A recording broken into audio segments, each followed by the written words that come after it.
ప్రభునందు నాకు అత్యంత ప్రియమైనటువంటి వాళ్ళారా, మన ప్రభువును రక్షకుడైనటువంటి యేసుక్రీస్తు వారి యొక్క శుభనామములు మీ అందరికీ నా హృదయపూర్వకమైన శుభములు వందనములు తెలియజేస్తున్నాను. ఉదయకాల సమయంలో దేవుని వాక్యాన్ని ధ్యానం చేసుకుందాం.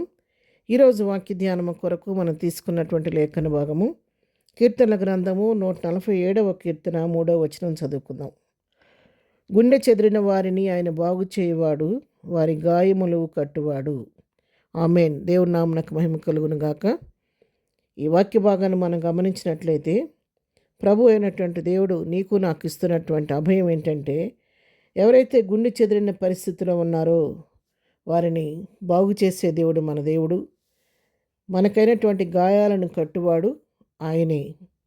అది ఏ విధమైన గాయమైనా కావచ్చు, శారీరకమైన గాయం కావచ్చు, మానసికమైన గాయం కావచ్చు, ఆత్మీయుల వలననే కలుగుతున్నటువంటి అనేక రకాల సూటిపోటి మాటలతో కలుగుతున్నటువంటి గాయాలు కావచ్చు. ఏ గాయమైనా సరే ఆయన కట్టుటకు సమర్థుడు. కాబట్టి ఉదయకాలం ప్రభువు నీతో నాతో మాట్లాడుతున్నాడు. గుండె చెదిరిన పరిస్థితులు ఉన్నవారితో మాట్లాడుతున్నాడు. గాయపడిన హృదయాలతో ప్రభువు మాట్లాడుతున్నాడు. నీ గాయం కట్టువాడని నేనే, చెదిరిపోయి నీ గుండెను బాగు చేయవాడని నేనేనని చెప్పి దేవుడు వాగ్దానం చేస్తున్నాడు. ఈ వాక్యం వింటున్నటువంటి మీలో కొంతమంది అనుకోవచ్చు, మంచి డిసెంబర్ మాసంలో 17వ తారీఖున ఈ క్రిస్మస్ సీజన్లో మేమంత సంతోషంగా ఉంటే ఏంటి ఈ వాక్యం చెబుతున్నారు ఇవా అనుకోవచ్చు మీరు. పిల్లారా, ఈ వాక్యాన్ని ప్రభువు నా హృదయంలో ప్రేరేపించని మాట్లాడుతున్నాను. లోకమంతా సంతోషిస్తూ పండగ హడావుడి ఉండొచ్చు, కానీ మనకు తెలియకోకుండా ఎన్నో కుటుంబాలు దుఃఖంలో కూడా ఉంటాయి. ఈ పరిస్థితులు సంవత్సరానికి వచ్చే ఒక్క పండుగను జరుపుకోవడానికి వీల్లేని పరిస్థితుల్లో కొంతమంది అనారోగ్య పరిస్థితుల్లో హాస్పిటల్లో ఉంటారు.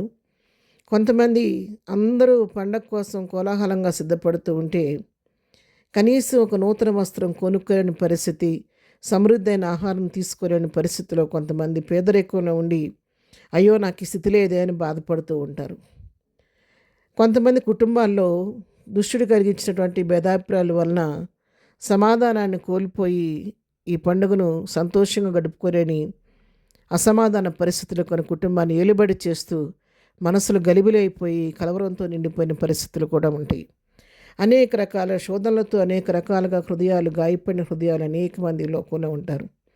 ఈ సంవత్సరంలోనే ఒక సహోదరు నాతో మాట్లాడినప్పుడు ఆమె ఇచ్చిన సాక్ష్యం ఏంటంటే, దేవుని కృపను బట్టి మేము ఈ దినాన్ని ఆశీర్వదించబడి ఎంతో సమృద్ధి కలిగి ఉన్నప్పుడు ఒకప్పుడు నేను, నా బిడ్డలు, నా భర్త ఎంతో పేదరికను అనుభవించాము. క్రిస్మస్ పండుగ వస్తే నా బిడ్డలు బయటికి వెళ్తే అందరం చూసి బాధపడతారని నేను వారికి వస్త్రాలు కొనలేకపోయాను. కాబట్టి తలుపులేసేసి ఇంట్లోనే పెట్టేదాన్ని నా పిల్లల్ని.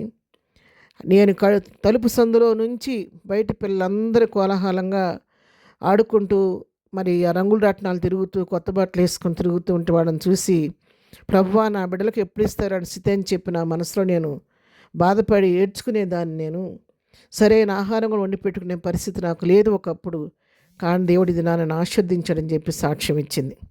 అవును పిల్లరా, ఉదయకాలం వాక్యం వింటున్నటువంటి వారిలో ఎవరైనటువంటి పేదరికంలో ఉండి దుఃఖంతో, వేదనతో నా స్థితి ఎప్పుడు మారుద్ది, నేను నా బిడ్డలతో ఎప్పుడు సంతోషంగా పండుగ చేసుకోగలుగుతా అని చెప్పి దుఃఖపడుతున్నావేమో సహోదరి, సహోదరుడా, ఈ ఉదయకాలం ప్రభు నీతోనే మాట్లాడుతున్నాడు. నీ దుఃఖ దినములు సమాప్తములు అయ్యే దినాలు రాబోతున్నాయి. ప్రభు నీ కన్నిటిని తొడవబోతున్నాడు. త్వరలో నీ పట్ల దేవుడు తన నూతన కార్యాలు జరిగించి నీ దుఃఖాన్ని ఆయన నాట్యంగా మార్చబోతున్నాడు. మీరు నమ్మండి ఈ వాగ్దానాన్ని. ప్రభు నీ పట్ల కార్యం చేస్తాడు. గాయపడిన ప్రతి హృదయంతో ప్రభు ఉదయకాలం మాట్లాడుతున్నాడు. నీ గాయములు కట్టువాడు ఆయనే, నీ కన్నీటిని తుడిచేవాడు ఆయనే. ధైర్యంతో కృపాసనించారండి. మీ సమస్యను ప్రభువుకు అప్పగించండి. మన స్థితిగతులను మార్చగలిగిన దేవుడు మీ పక్షంగా, ప్రతివారి పక్షంగా తన కార్యాన్ని జరిగించబోతున్నాడు. అట్టి కార్యాలు ప్రభు ప్రతివారి పట్ల జరిగించి వారి నోటి నవ్వు జీవన గాక. ఆమెన్. ప్రార్థన. ప్రేమ కలిగిన తండ్రి, పరిశుద్ధమైన మా ప్రియ ప్రభువా, ఉదయకాలం మాకు ఇచ్చినటువంటి శ్రేష్టమైన వాగ్దానాన్ని బట్టి నీకు వందనాలు. అవునైనా గుండె చెదిరిన వారిని బాగు చేసే దేవుడువు, ప్రతివారి గాయాలను కట్టే దేవుడు అయ్యా.